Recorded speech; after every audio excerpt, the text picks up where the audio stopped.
Good morning everyone.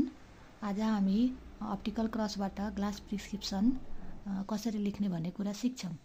So ल हेरौँ है। हामीले चाहिँ फर्स्टमा के गर्यौँ, वर्किङ डिस्टेन्स रिड्युस्ड 50 सेन्टिमिटरमा रेटिनोस्कोपी गर्दा 90 डिग्रीमा चाहिँ +4 डाप्टर पावर आयो, होरिजेन्टलमा चाहिँ +3।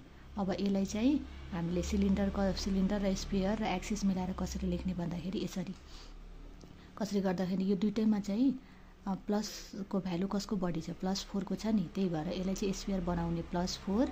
अनि यसलाई स्पेयर बनाएपछि सिलिन्डर निकाल्नलाई जुन अर्को बाँकी छ नि यसलाई चाहिँ पहिला राख्ने, त्यसबाट चाहिँ यसलाई चाहिँ माइनस गर्ने विथ साइन +3 -1 +4।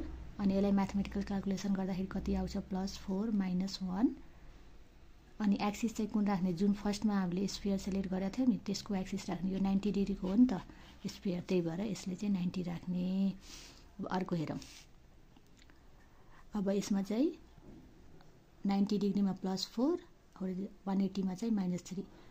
म्याक्सिमम प्लस कुन छ, +4, त्यसलाई के गर्ने, स्पेयर बनाउने +4 -3 -+4। म्याथमेटिकल क्यालकुलेसन गर्दाखेरि +4 -7, एक्सिस चाहिँ 90 को +4।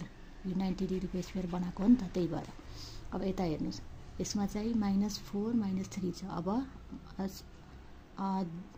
मानौँ मैले यसलाई चाहिँ स्पेयर बनाएँ भनेपछि -4 -3 -4 भनेपछि कति भयो, -4।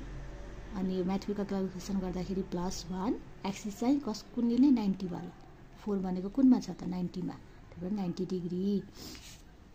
अब यो चाहिँ प्लस सिलिन्डर फर्ममा भयो किनभने सिलिन्डर प्लसमा छ, यसमा चाहिँ माइनस सिलिन्डर फर्म, यसमा चाहिँ माइनस सिलिन्डर फर्म। अब हेरौँ, अब यो माइनस सिलिन्डर फर्मलाई चाहिँ प्लस सिलिन्डर फर्मलाई चाहिँ माइनस सिलिन्डर फर्ममा पनि लान मिल्छ। कसरी गर्ने भन्दाखेरि अब यसलाई चाहिँ भन्छ ट्रान्सपोज गर्ने।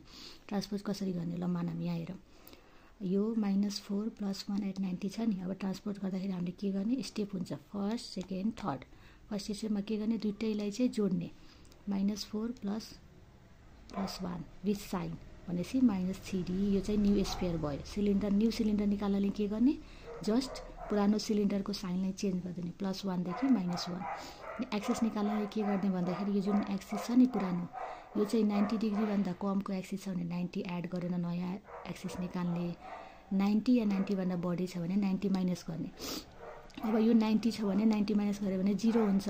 0मा चाहिँ लेखिँदैन, 180मा लेखिन्छ। त्यही भएर फाइनल के भयो,